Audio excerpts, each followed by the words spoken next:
할렐루야. 저는 목사로서 이제 목회를 하면서 저의 연약한 모습이 이제 성도들에게 노출이 되거나 또한 저의 그런 모습을 성도들과 함께 나눌 때 성도들은 대부분 이렇게 두 가지 반응을 하는 것을 이렇게 보게 됩니다. 오래전 이야기지만 한번 제가 목회가 너무 힘이 들어가지고 나의 어떤 마음의 그 고충과 또 어려움을 한 믿음 좋은 그러한 일꾼이 또 리더가 되는 분에게 고백을 했습니다. 둘이 만나서 같이 커피 마시면서 솔직한 마음을 다 털어놨어요. 제가 목사로서 정말 힘들다고, 그리고 정말 죽겠다고 그러면서 굉장히 어려움을 이렇게. 그래서 제가 그때 내가 왜 그 사람에게 그렇게 솔직하게 말을 했는지 몰라도 아마 도움을 좀 요청했던 것 같아요. 그러면서 제가 내 연약한 모습을 보면서 나를 좀 도와달라, 약간 그런 의도였던 것 같아요. 너무 오래돼서 잘 기억이 잘 안 나는데, 근데 그 사람이 좀 깜짝 놀라게 이렇게 반응을 하더라고요. 난 어려서부터 교회를 한국에서 다녔는데 내가 아는 목사님들은 그렇게 연약한 모습이 아니던데요. 그런데 거기 시험을 받더라고요. 제가 이렇게 시험을 하니까. 그래서 실망했다고 그러면서 교회를 결국 떠났습니다. 그 아주 참 좋은 그 일꾼이었는데, 그래서 제가 굉장히 후회를 많이 했습니다. 그 믿음도 좋고 어떤 면으로 정말 신실한 평신도였는데, 내가 이렇게 약한 모습을 보여줘서 그 사람이 시험이 됐구나. 목사는 그러면 안 되는데, 목사는 약해도 강한 척, 힘들어도 안 그런 척 해야 되는구나 라고 이렇게 그때 내가 뭐 젊었을 때니까 그렇게 생각을 한 적이 있었습니다. 그래서 목사님들이 많이 조심하는 거예요. 성도님들이 혹시 시험이 들까봐, 목사의 연약한 모습을 보고. 또한 다른 반응은, 제가 솔직하게 나의 연약함을 나눌 때 그 반응은 오히려 그것에 대해서 동정하고 공감하면서, 목사는 우리 평신도와 좀 다를 줄 알았는데 우리와 같은 그런 연약함이 있는 분이구나 라고 생각하면서 오히려 더 고마워하더라고요. 오히려 더 받아주고 우리와 같이 이렇게 릴레이트 할 수 있는 그런 분이구나 라고 하면서 연약함을 나눌 수 있는 그런 신앙의 동지가 된 것 같다면서 좋아하시는 그런 반응도 있습니다. 이렇게 좀 극단적으로 이 두 가지 반응으로 나누는 그런 게 있어요. 근데 여러분, 목사도 인간이니까 그렇다 치고, 만약에 예수님의 연약한 모습을 여러분이 본다면 여러분은 어떻게 반응하시겠습니까? 바로 그 모습이 오늘 나오는 이 예수님의 겟세마네 동산에서 하나님 아버지께 기도하는 이 모습입니다. 만약에 어떤 사람이 이 기독교를 사실이 아닌데 그냥 만들려고 있지도 않는 그런 어떤 신을 구상해가지고 그 신이 얼마나 위대하고 훌륭한 신이라는 것을 사람들에게 믿게 하려고 조작을 해서 성경을 썼다면, 예수님이라는 이분이 사실 있지도 않은 그러한 분인데 그냥 조작을 해서 썼다면, 이 사람이 얼마나 위대한 분이고 이 기독교의 창시자라는 것을 증거하기 위해서 이 사람에 대해서 아주 훌륭한 부분을 쓴다고 한다면, 그래서 많은 사람들이 믿고 추종자가 되게 하려고 한다면, 여러분, 오늘 이 예수님의 겟세마네 동산에서 기도하시는 모습은 절대로 쓰지 않았을 것입니다. 왜냐하면 여기 예수님의 모습은 정말 비참하게 연약한 모습이기 때문입니다. 그렇다면 이 복음서 저자들은 왜 이 겟세마네 동산에 이 연약한 예수님의 모습을 성경에 포함시켜 놓았는가? 그 이유는 그 사건이 진짜로 있었기 때문입니다. 그 모습 그대로입니다. 그리고 이 예수님의 모습을 통해서 하나님은 우리에게 주시는 말씀이 있기 때문입니다. 자, 그 겟세마네 사건이 무엇이었는가? 예수님이 죽기 전에 자신의 마음을 솔직하게 열어서 제자들에게 나누고 또 하나님 아버지께 고백한 거예요. 이 모습에서 지금 우리가 보는 것은, 예수님은 지금 죽음을 앞에 놓고 심한 갈등이 있었습니다. 깊은 두려움이 있었습니다. 이루 말할 수 없는 극한 이 고뇌와 고통이 있었습니다. 그래서 제자들과 함께 기도하자고 부탁하고 정말 자신이 죽을 것만 같다고 말하고, 또 하나님 아버지께는 이거 꼭 정말 해야 됩니까? 내가 이 길을 가야 됩니까? 피할 수 있는 방법이 없습니까?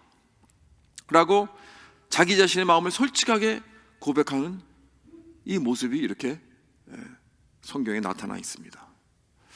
겟세마네 동산에 오시기까지는 예수님의 모습은요, 이런 모습이 전혀 없었어요. 모든 일을 다 침착하고 차분하게 다 다루셨습니다. 정말 메시아답게, 정말 하나님의 아들답게, 삼위일체의 성자 하나님답게 어떤 일을 만나도 놀라지 아니하시고 모든 일을 다 아시고 준비하시고 모든 일을 완전히 차분하게 컨트롤하시며 주관하시는 그러한 모습이었습니다. 그렇죠? 우리는 그렇게 쭉 봐왔습니다. 절대로 어떤 일을 당해도 당황하거나 흔들리는 그러한 모습이 없었어요. 그런데 여기 겟세마네 동산에 와서 지금 완전히 다 무너지는 것 같은 그런 모습입니다. 주님은 갑자기 심히 놀라시며 슬퍼하셨다고 했습니다. 주님이 이렇게 흔들린 적이 없었어요. 이때 무엇을 도대체 보셨는지, 무엇을 느끼시고 깨달으셨는지 너무 충격이 커서 정말 기절할 정도로 예수님의 모습인 이 하나님의 아들이신 하나님이신 예수님의 그 모습이 크게 흔들렸다는 이 사실을 보면서 우리는 이걸 어떻게 받아들여야 하는가? 여기 33절에 심히 놀라시며 슬퍼하사 라고 했는데 사실 그 말은 공포에 질렸다는 그러한 의미입니다. 쇼크를 먹었다는 거예요. 예를 들어서 내가 어디 가서 집에 들어왔는데 내 사랑하는 가족이 강도에게 강탈을 당해서 살인된 것을 내가 발견했다면 아마도 너무 쇼킹을 먹고 그 자리에서 주저앉아 기절했을 것입니다. 어쩌면 예수님이 지금 이런 큰 심적, 정신적, 영적 충격의 모습이 아니었나 싶습니다. 지금 숨도 쉴 수 없을 정도로 기가 막히는 그러한 모습이라는 거예요. 그래서 예수님은 자기의 이 컨디션을 제자들과 함께 먼저 이렇게 나누고 계십니다. 이 34절에 내 마음이 심히 고민하여 죽게 되었으니, 지금 이런 예수님의 모습은 어떤 그 고대의 그 유력한 인물들의 그런 리더들의 모습이 전혀 아니었습니다. 이 소크라테스라는 사람도 이 독약을 먹고 죽는 사형 선고가 떨어졌을 때 주위에 있던 제자들에 의하면 그 약을 먹기 전에 정말 농담도 해가면서 아무것도 아닌 것처럼 제자들에게 죽음을 당당히 맞이하는 모습을 보여주고 가르쳤다고 합니다. 또 기독교 역사에도 보면요, 수많은 순교자들의 모습이 나오는 걸 우리는 압니다. 오히려 예수님에 비하면 이 순교자들의 죽음이 오히려 더 잘 죽은 것 같아요. 이 폴리캅이라는 이 서머나의 이 주교는 기독교를 배교하면 화형을 면하게 해주겠다는 그런 말을 들으니까 그가 거절하면서 뭐라 그랬냐면, 당신들이 나에게 위협하는 불은 고작 1시간 정도 이 몸을 태우다가 꺼질 것이지만 그러나 앞으로 당신들에게 다가올 영원한 지옥불이 있다는 것을 모르시나? 지체하지 말고 빨리 당신들이 해야 할 일을 하시오. 이렇게 당당하게 화형을 받았다고 합니다. 이런 교회 역사의 그 순교자들의 그 담대한 이 순교에 대한 기록들이 많이 있습니다. 그렇다면 왜 이렇게 예수님을 믿고 이 주님을 따르는 제자들의 모습이 오히려 더 죽음 앞에서 당당하고 담대한 모습이고, 도대체 예수님은 겟세마네 동산에서 무엇을 경험하셨길래, 무엇을 보셨길래 이렇게 그야말로 무너지고 초라한 모습이었나 하는 것이 우리들의 질문입니다. 어떤 상황에도 절대로 흔들리지 않았던 하나님의 아들을 쇼킹하게 만든 것이 무엇이었는가? 앞으로 이제 재판을 받고 채찍을 맞고 가시 면류관을 쓰고 십자가를 메고 골고다 언덕에 올라가는 그 고난입니까? 물론 그것도 모르시는 건 아니셨겠죠.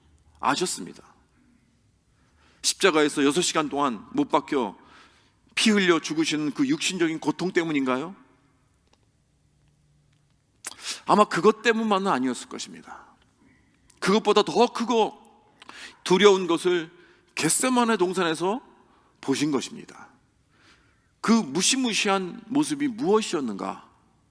그 많은 이 순교자들도 보지 못한 그 무엇이 있었을 것이나, 이렇게 우리는 생각하는 것입니다. 35절에 보면 주님은 땅에 엎드려 될 수 있는 대로 이때가 자기에게서 지나가기를 기도했다고 했습니다. 그냥 지나갈 수 없나요? 꼭 이 길을 가야만 하나요? 이렇게 아버지께 구했습니다. 그리고 다음 36절에 아빠 아버지여, 아버지께는 모든 것이 가능하오니 이 잔을 내게서 옮기시옵소서.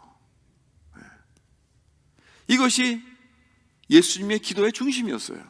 잔을 옮겨달라는 거예요. 그런데 이 잔은 도대체 무엇입니까? 이 성경을 보면요, 이 잔은 하나님의 진노를 상징하는 것이었습니다. 인간의 죄악을 상징하는 것이었습니다. 이사야 51장에 보면 22절에 보라, 내가 비틀거름치게 하는 잔, 곧 나의 분노의 큰 잔을 내 손에서 거두어서 내가 다시는 마시지 못하게 하고 라는 말씀이 있습니다. 또 에스겔서 23장에 보면 잔을 내가 마시고 코 웃음과 조롱을 당하리라. 내가 내 형 사마리아의 잔, 곧 놀람과 패망의 잔에 넘치게 취하고 근심할지라. 이런 말씀들을 통해서 우리가 알 수 있는 것은 이 잔이라는 것은 이 하나님의 그 진노의 잔, 고난의 잔, 죄악의 잔, 이것을 말하고 있는 것입니다. 이 빌 레인이라는 주석가가 겟세마네 잔에 대한 예수님의 그 심정을 이렇게 썼습니다. 겟세마네 동산에서 예수님이 겪으신 무섭고 괴로운 슬픔과 근심은 앞으로 받을 육신적인 고문과 죽음 때문이 아니었다. 수많은 순교자들도 그런 상황에서 평안과 담대함으로 죽음을 맞이하였다. 그러나 오직 아버지만을 위해 전적으로 살아오신 예수님에게 기다리고 있는 것은 오직 지옥이었기 때문이다. 이것이 그를 흔들었고 가슴을 찢어버린 것이다. 이렇게 썼습니다. 예수님은 일평생 영원하신 삼위일체 하나님으로서 아버지와 성령과 깊은 교제를 나누셨습니다. 그래서 이 땅에 사람으로 사셨을 때에도 아버지께 간구할 때면 아버지의 사랑이 넘치는 그러한 모습을 경험하셨습니다. 항상. 우리는 그 모습을 예수님께서 첫 공생애를 시작하셨을 때 이 요단강에서 세례를 받으시고 나오실 때 하늘이 갈라지고 성령이 비둘기같이 예수님 위에 내려오시고 하늘로부터 소리가 나기를 너는 내 사랑하는 아들이라 내가 너를 기뻐하노라 라고 하시는 그 모습에서 정말 이 삼위일체의 하나님, 아버지와의 아들과의 그 관계는 얼마나 아름답고 끊을 수 없는 그러한 깊은 사랑의 관계라는 것을 우리는 볼 수 있습니다. 변화산에도 그 영광의 모습에서 하나님 아버지의 임재를 보고 우리는 들을 수 있습니다. 그러나 여기 겟세마네 동산은 뭔가 달랐어요. 아버지 하나님에게 얼굴을 돌렸는데, 아버지 하나님을 바라보는데, 기도하면서 나아가는데 예수님 앞에 열린 것은 진노와 깊은 어두움의 지옥뿐이었다는 거예요. 예수님께서 보신 이 잔 안에는, 그 잔 안에 무엇을 보셨는가? 쓴 하나님의 분노와 인간 모든 죄로 인하여 아버지 하나님께서 완전히 떨어져 있는, 분리된 자신을 발견한 것입니다. 아버지 하나님께서 완전히 격리되어 있습니다. 그 빛과 사랑과 충만함과 하나됨에서부터 예수님은 완전히 이제는 분리되어 있었습니다. 이렇게 십자가에서 아버지는 그 아들에게 완전히 등을 돌리고 얼굴을 돌려 예수님은 버림을 당하는 그 살벌한 모습을 이 잔에서 겟세마네 동산에서 보신 것입니다. 그러니까 겟세마네에서 예수님은 십자가 형벌을 받기도 전에, 바로 전에 미리 맛보신 거예요. 그래서 예수님은 그 모습을 보고 정말 샤킹이 되어서 흔들리신 것입니다. 그렇다면 십자가에서 그 완전히 풀로 그 진노의 잔을 완전히 경험한 그 경험은 어떤 것이었을까? 감히 상상이 가지 않습니다. 이렇게 가장 힘들고 어려웠을 때 예수님은 그 소수의 제자들과 함께 기도하기 원하셨어요. 예수님도 이렇게 어렵고 힘든 상황에서 기도하실 때 혼자 하지 않으시고 다른 사람과 같이 기도하기 원하셨습니다. 나와 함께 기도하자. 정말 인생에 가장 어렵고 힘들 때에는 같이 기도하는 사람들이 중요합니다. 혼자 그 어려움을 견디려고 하지 마세요. 혼자 끙끙 앓지 말고 교회 공동체가 속해 있는 이 소그룹 사람들과 함께, 우리 가족들과 함께, 영적 가족들과 함께, 또 여러분들을 섬기는 교육자들과 함께 서로 기도 제목을 나누고 같이 깨어 기도하는 우리 모습이 되어야 합니다. 이걸 예수님께서 직접 보여주셨어요. 저도 이런 어려운 과정을 겪을 때, 우리 자녀들과 나눌 때 다 같이 와가지고 저를 위해서 이렇게 기도를 해주더라고요. 그럴 때 참 뭐 아무것도 아닌 것 같아도 놀라운 하나님의 격려와 위로가 있었습니다. 그 놀라운 힘이 있었습니다. 여러분도 많이 경험하셨을 것입니다.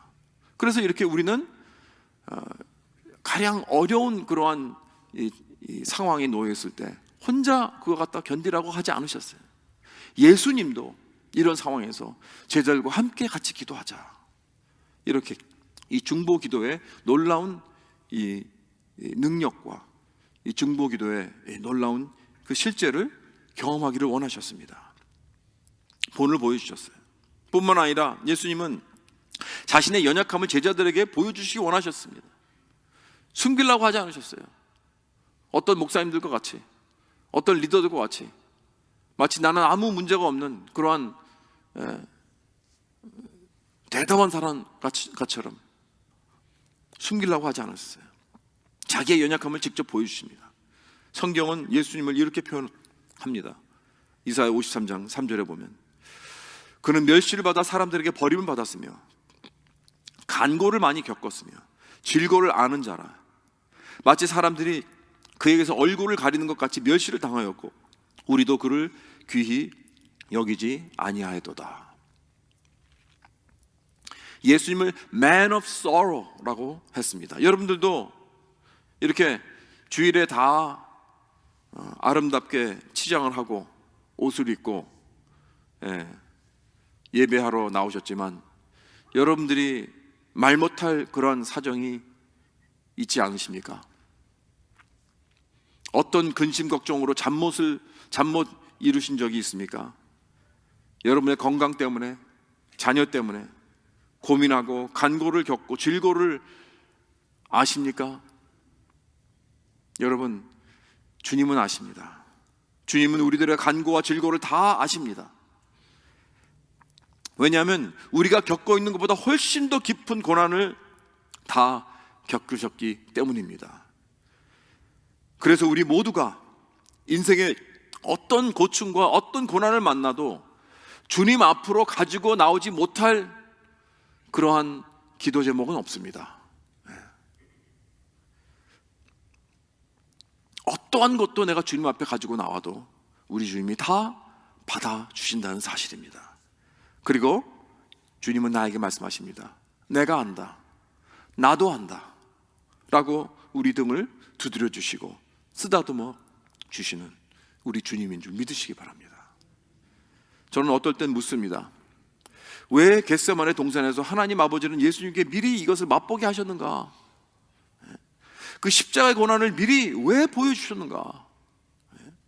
어쩌면 그냥 눈 감고 그냥 고난 속으로 들어가는 것이 나을 텐데, 그렇지 않습니까? 저는 고통을 받을 때 그냥 모르고 받는 게 좀 좋을 것 같아요. 옛날에 이렇게 부모님한테 이렇게 매를 맞을 때도 그냥 모르고 맞는 게 낫지, 그것이 올 것이 안다고 그러면요, 더 아픈 것 같아요. 더 죽겠어요. 저는 이렇게 겁이 많아가지고요, 병원에 가서 주사를 맞아도 뭐 피를 뽑고 그러잖아요. 그럼 안 봐요. 보질 않아요. 못 보겠어요. 안 보니까 좀 낫더라고요. 한 번은 봤는데 기절하는 줄 알았어요, 저는. 그 바늘이 막 내 몸으로 들어가는데. 그러니까 아예 안 보면, 여러분도 그렇지 않습니까? 그걸 뭘 왜 봐요? 근데 왜 하나님은 예수님께 이 끔찍한 이 십자가의 그 고난, 그 잔을 왜 보여주셨는가? 하나님의 진노를 보시게 해주, 지옥을 보게 해주셨어요.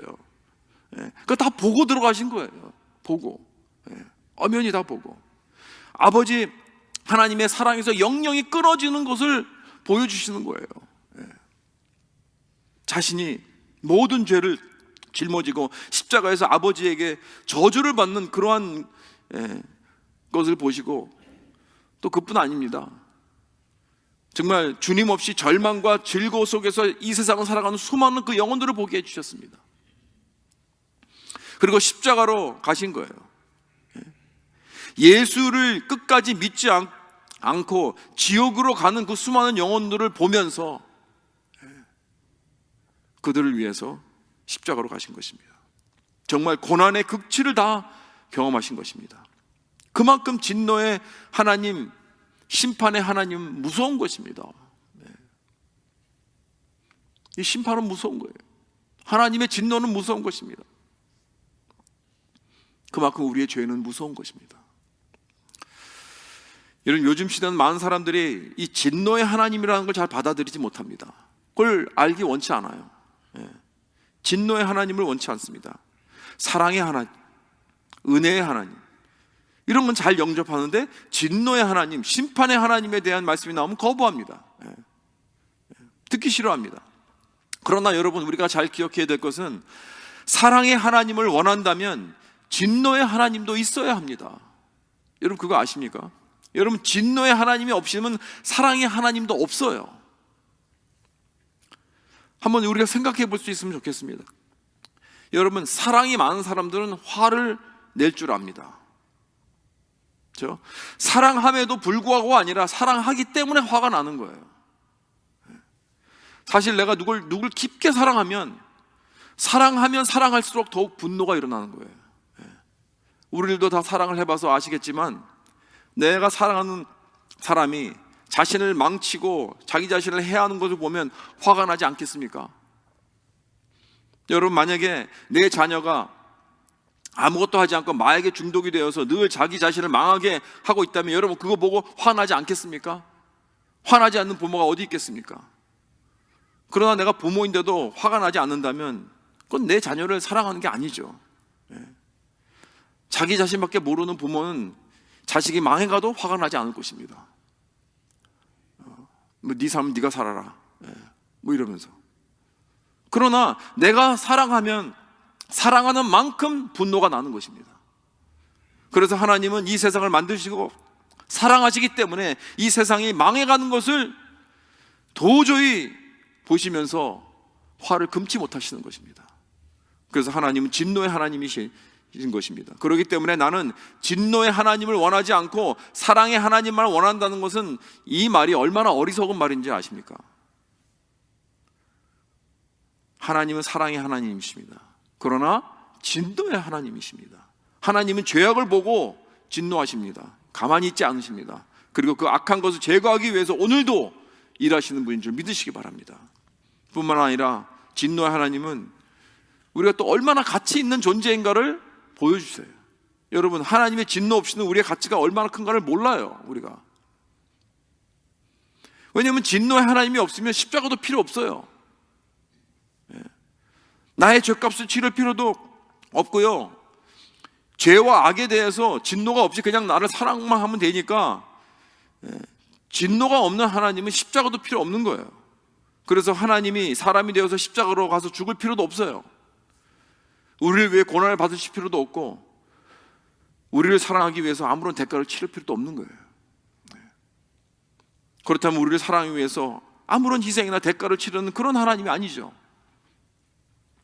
그러나 우리가 믿는 성경의 하나님은 어떠한 하나님이신가? 진노의 하나님이십니다. 죄악을 미워하시고 증오하십니다. 얼마나 여러분과 저의 죄악을 미워하시고 진노하시는 줄 아십니까? 자기 자신이 직접 십자가로 가셔서 그 무한한 고통을 다 겪으셔서 우리의 모든 죄값을 다 치르십니다. 그만큼 죄악을 싫어하시고 진노하십니다. 그리고 그만큼 여러분과 저를 사랑하시는 분입니다. 그만큼 우리가 가치가 있는, 이렇게 진노의 하나님을 모르면 내 가치도 모르는 것입니다. 그 다음에 주님은 겟세마네에서 우리에게 고난을 어떻게 핸들해야 되는지 보여주고 계십니다. 36절에 이르시되 아빠 아버지여, 아버지께는 모든 것이 가능하오니 이 잔을 내게서 옮기시옵소서. 그러나 나의 원대로 마시옵고 아버지의 원대로 하옵소서.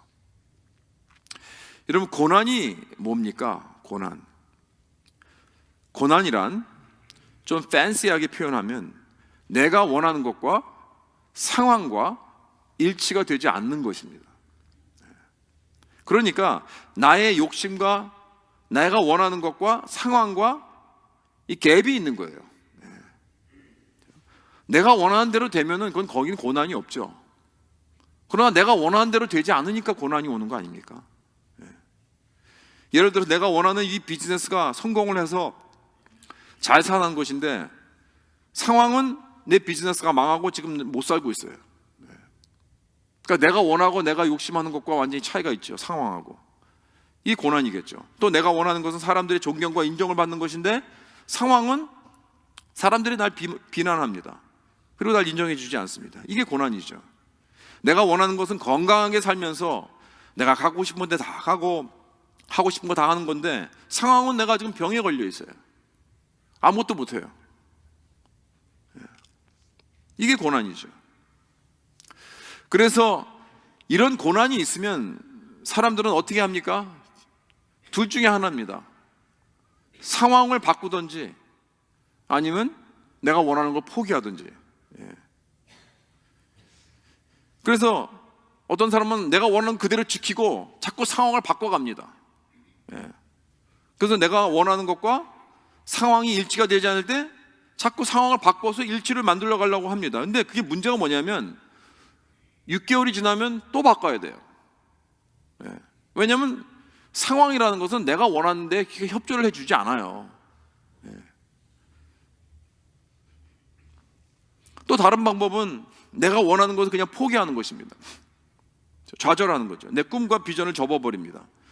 물론 어떨 때는 내가 원하는 욕심이라든가 뭐 이런 것들을 억누를 필요가 있죠. 왜냐하면 그것이 악한 것이 될 수 있고 남을 해할 수 있게 되니까. 그러나 내가 원하는 걸 다 포기한다는 것은 내가 사랑하는 능력을 포기하는 것 같습니다. 어떤 사람은 인생을 자포자기합니다. 열정도 없고 비전도 없고 목적도 없고 그냥 생존하는 거예요. survive 하는 거예요. exist 하는 거예요. 사는 게 아니더라고요. 그러나 여러분과 저는 하나님께서 우리가 서로 사랑하며 하나님의 목적을 이루어드리며 목적이 이끌어가는 그런 삶을 살도록 창조되었습니다.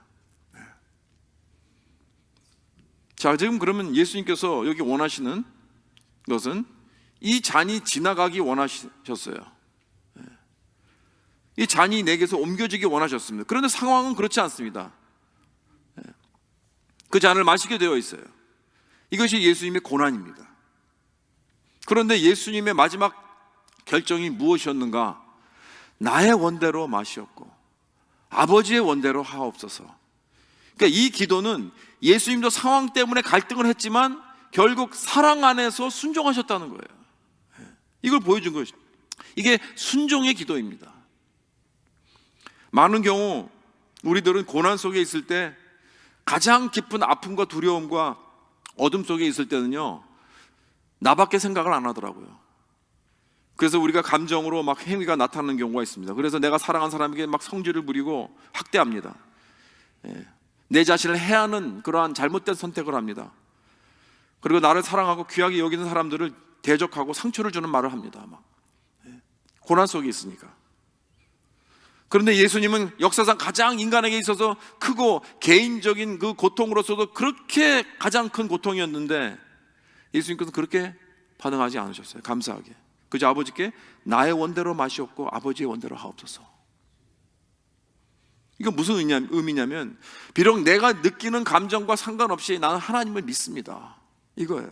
왜냐하면 당신이 원하신 것과 내가 원하는 것 결국 같은 것이기 때문에 여기에 합한 거예요. 나의 뜻을 하나 아버지의 뜻에 합한 거예요. 그것이 내가 원하는 것이다, 이거죠. 그래서 주님, 우리 둘 다 원하는 겁니다. 주님께서 그 뜻을 이루어 주시옵소서. 이거예요. 이게 이기는 것입니다. 상황을 바꾼 것도 아니고 자기의 뜻을 포기한 것도 아닙니다. 그저 나의 뜻을 하나님의 그 뜻에 그냥 맞춘 거예요. 얼마나 참 귀한 모습을 우리에게 보여주셨습니까? 그래서 기도라는 건요, 참된 순종의 기도라는 것은 하나님의 마음을 바꿔서 내가 원하는 대로 이루게 하는 것이 아니라 나의 뜻을 바꿔서 하나님의 뜻에 맞추는 것입니다. 왜요? 아버지를 사랑하니까. 고난 속에서 아버지의 사랑을 위하여 순종하고 고난 속에서 우리들을 사랑하여 순종하시는 것입니다. 그래서 예수님이 어떻게 그 고난을 극복하셨나 하는 것을 우리가 볼 때 예수님은 자신이 원하는 것 억누르지 않으셨어요. 환경도 바꾸지 않으셨습니다. 고난 속에서 아버지를 의지하고 위탁하실 수 있었던 것입니다. 이게 바로 우리 주님의 마음입니다. 그래서 우리들도 주님의 마음으로 고난 중에서 하나님을 사랑하는 마음으로 또 내 이웃을 내 몸과 같이 사랑하는 마음으로 주여 나의 원대로 마옵시고 아버지의 원대로 하옵소서 하면서 주님께 완전히 위탁하는 그런 기도를 우리도 할 수 있습니다. 그 능력을 어디서 얻을 수 있을까요? 그런데 여러분 지금 생각하면 못할 것 같죠? 나는 예수님이 아닌데. 그러나 여러분 할 수 있습니다. 주님께서 그 능력과 힘을 주십니다. 어떻게 해요? 제가 좋아하는 영화 중 하나 있는데 룰이라는 영화가 있어요. 룰이. 그 전에도 한번 말씀드린 적이 있는 것 같은데 이 실화입니다. 실화를 배경으로 한 영화인데 이 룰이라는 친구가 이 공부도 잘 못하고 운동도 잘 못하는 학생이었는데 그가 소유한 게 하나가 있었어요. 그건 꿈이에요. 꿈. 어떤 꿈이냐면 이 사람이 그 미식 축구를 좋아해요. 그 미식 축구의 명문대인 노틀담 풋볼팀에 들어가는 게 꿈이에도 근데 몸집도 작고 운동도 잘 못해요. 고등학교 풋볼팀에 있긴 있는데 그냥 그저 그래요. 몸집이 작고 운동신경이 이렇게 뛰어난 사람이 아니니까. 근데 이 노틀담 학교가 굉장히 또 인류대학 중에 하나이잖아요. 유명한 명문대입니다. 근데 공부라도 해가지고 들어갈 수 있었는데 공부도 그렇게 잘 못해요. 운동도 못하죠. 공부도 못하죠. 근데 꿈은 있어요. 언젠가 내가 저 노틀담 저 대학교 들어가서 내가 풋볼 선수가 되겠다는 이건 완전히 말도 안 되는 꿈이에요. 전혀 가망이 없죠. 그래가지고 이 친구가 이제 고등학교를 졸업하고 아무 대학도 못 들어가고 무작정 그 대학 부근으로 이사를 갑니다. 그리고 그 부근에 있는 커뮤니티 칼리지를 이제 입학하면서 편입하는 방법을 택합니다. 근데 공부를 그렇게 열심히 해도 성적이 되질 않아가지고 매 학기마다 입학 원서를 내면 퇴짜를 맞습니다. 그러기를 몇 학기를 계속한 거예요.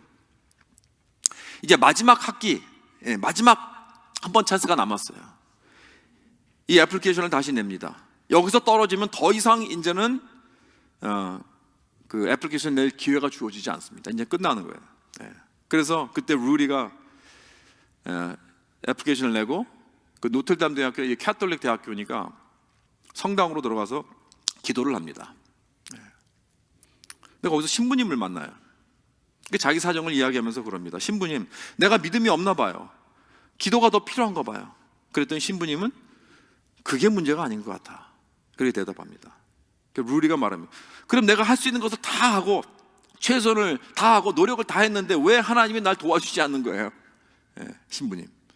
그랬더니 신부님의 명대답이 뭐냐면, 내가 35년 동안 신학을 연구해 왔지만 딱 두 가지 확실한 결론을 내렸다네. 그것은 첫째로 하나님은 살아계시고, 둘째로 내가 그분이 아니라는 거야. 루디는 하나님께 주시옵소서, 왜 안 주시는 거예요? 라고 따지며 하나님이 내가 원하는 것을 줘야 한다고, 그런 내가 열심히 했으니까, 열심히 노력했으니까 그런 종교적인 기도를 하고 있을 때 그 신부님은 아니야, 너와 나는 하나님이 아니야, 이걸 인정하는 기도가 필요하다는 걸 가르쳐 준 거예요. 그것이 바로 아버지의 원대로 하옵소서라고 하는 순종의 기도입니다. 여러분, 기도라는 것은 내 뜻을 하나님의 뜻에 맞추는 것입니다. 그렇죠? 하나님을 불러서 주님이 나의 뜻을 이루게 해달라고 하는 것이 아닙니다. 모든 상황을 주관하시는 주권자이시라는 걸 받아들이고, 동시에 하나님은 선하시고 나를 사랑하시는 분이라는 것을 받아들이는 것이 이 참된 순종의 기도입니다. 마치 루디에게 충고한 신부님의 말같이 전지전능한 하나님은 살아계시고 나는 그 하나님이 아니라는 것을 인정하는 것이 이 순종의 기도입니다. 이제 예수님은 겟세마네부터 그 골고다 십자가까지 가십니다. 그 길을 겟세마네에서 다 보셨어요. 다 보시고 또 미리 맛보게 하셨습니다. 제자들에게 함께 깨어서 기도하자고 하셨는데 3번씩이나 찾아오니까 제자들은 잠들어 있었습니다. 졸고 있었어요. 단 1시간도 주님과 함께 깨어서 기도하면서 그 고난의 시간을 같이 하지 못했어요. 옆에서 예수님을 위로를 해드리지도 못했어요. 이것이 바로 우리의 인간의 모든 모습이라는 것을 보여주고 있는 거예요. 여기서 이런 자들을 위해서 내가 죽는구나, 이걸 보여주신 거예요. 이런 연약한 인간들을 위해서 죽으시고 지옥까지 가셔야 하는 것을 겟세마네에서 보셨던 것입니다. 그리고 결국에는 나의 원대로 마시옵고 아버지의 원대로 라는 기도의 모델도 보여주셨습니다. 나를 배반하고 또 배신하는 친구들에게 뭐라고 하십니까? 그런데 마음은 원이로되 육신이 약하도다. 저 같으면 그렇게 말 못할 것 같아요. 니네들이 어떻게 나한테 그럴 수가 있니? 내가 너희들에게 어떻게 했는데? 그러면서 막 야단치고 소리 지를 것 같아요. 그런데 예수님이 뭐라고 하시냐면 마음은 원이로되 육신이 약하도다. 다시 말해서 그래, 내가 너희들 마음은 안다. 니들 마음은 그게 아니겠지. 그냥 육신이 약해서 그런 걸 거야. 이렇게 제자들을 이해하시는 거예요. 여러분이 어렵고 힘들 때 여러분들 앞에서 조는 사람들 봤습니까? 내가 가장 필요할 때, 내가 간절한 호소를 하고 있는데 앞에서 졸고 있어요. 그런 사람 봤습니까? 내가 가장 필요할 때 나를 실망시킨 사람들이 있습니까? 여러분, 그런 사람들을 어떻게 대합니까? 다시는 내가 안 본다, 나 이 사람. 그들에게 등을 돌립니까?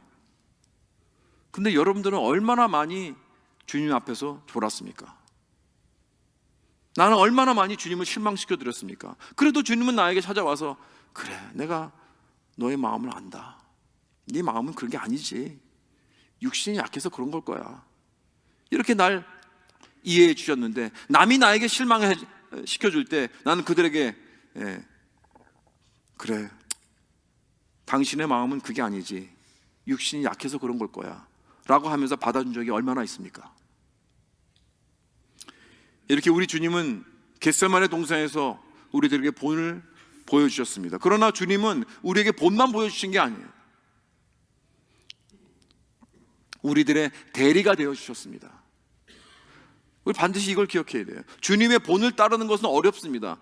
우리 자꾸 실패하죠. 자꾸 넘어지죠. 주님의 본을 따라가려고 하다가 노력하다가 지쳐버릴 수가 있습니다. 만약에 주님께서 우리의 본만 보여주려고 이 땅에 오셨다면 우리는 아마 지쳐서 다 쓰러졌을 거예요. 그러나 많은 경우 우리들은 전적으로 내 자신을 위탁드리고 드리지 못하는 이유는 우리가 실패할까 봐 두려워하는 거죠.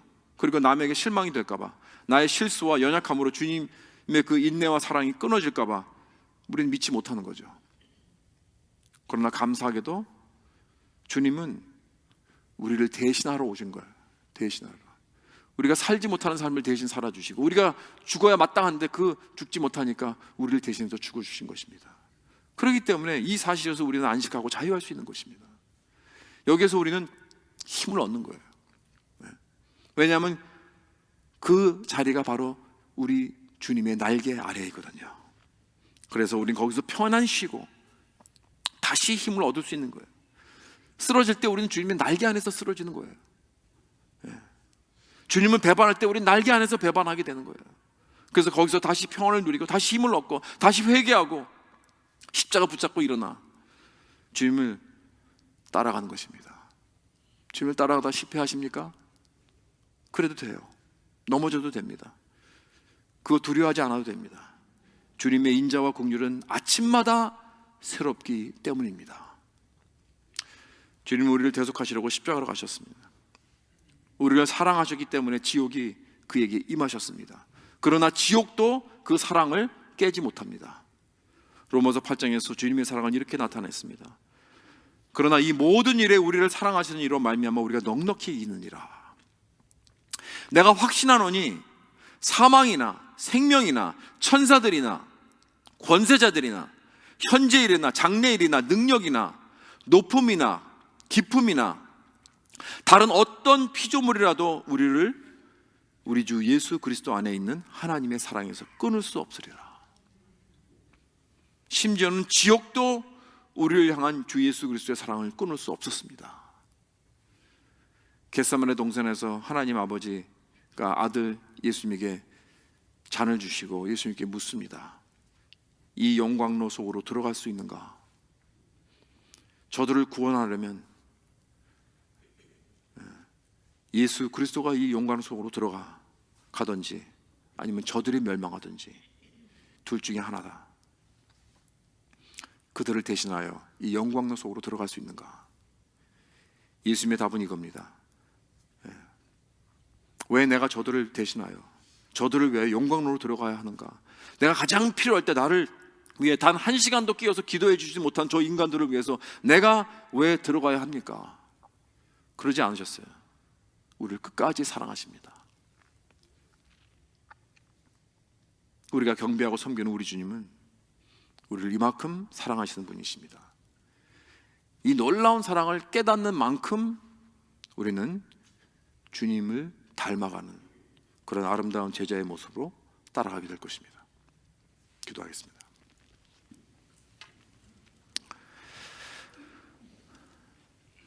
하나님 아버지, 우리 주 예수 그리스도의 귀하신 겟세마네 동산의 기도와 헌신을 통하여 우리에게 본을 보여주신 것뿐 아니라 그 십자가의 대속으로 우리를 끝까지 사랑하신 그 은혜, 감사와 찬양을 올려드립니다. 주님의 사람으로서 그 말할 수 없는 고통과 고난 앞에서 연약한 모습을 보여주시며 그 고난의 길이 얼마나 험악한 길인가를 다시 한번 사순절 기간에 묵상할 수 있게 해주심을 감사드립니다. 우리도 늘 서로 나누고 함께 중보하는 사역을 감당하게 해주시옵소서. 우리도 주님의 본을 따라 서로의 연약함을 이해하고 동정하고 공감하는 너그럽고 은혜로운 주님의 마음을 주시옵소서. 아무것도, 심지어는 지옥도 우리를 향한 주님의 사랑을 끊을 수 없다는 것을 확신하여서 그 사랑에서 나오는 우리의 안식과 자유함과 그 힘을 가지고 더욱 담대하게 주님을 닮아가는 우리 모두가 다 되게 해 주시옵소서. 우리 가운데 어렵고 힘든 가족들이 많이 있습니다. 육신의 병과 싸우는 가족들, 상을 당하여 슬픔에 잠긴 가족들, 주님의 기도 응답을 기다리는 가족들도 많이 있는 줄 압니다. 주님, 우리들에게 매일 아침마다 새로운 인자와 긍휼로서 베풀어 주셔서 주님의 신실하심과 사랑을 늘 체험하게 해주시고, 겟세마네의 주님을 기억하면서 새로운 능력을 얻고 우리의 믿음을 굳게 세워나가는 우리 모두가 다 되게 해 주시옵소서. 예수 이름으로 기도합나이다. 아멘.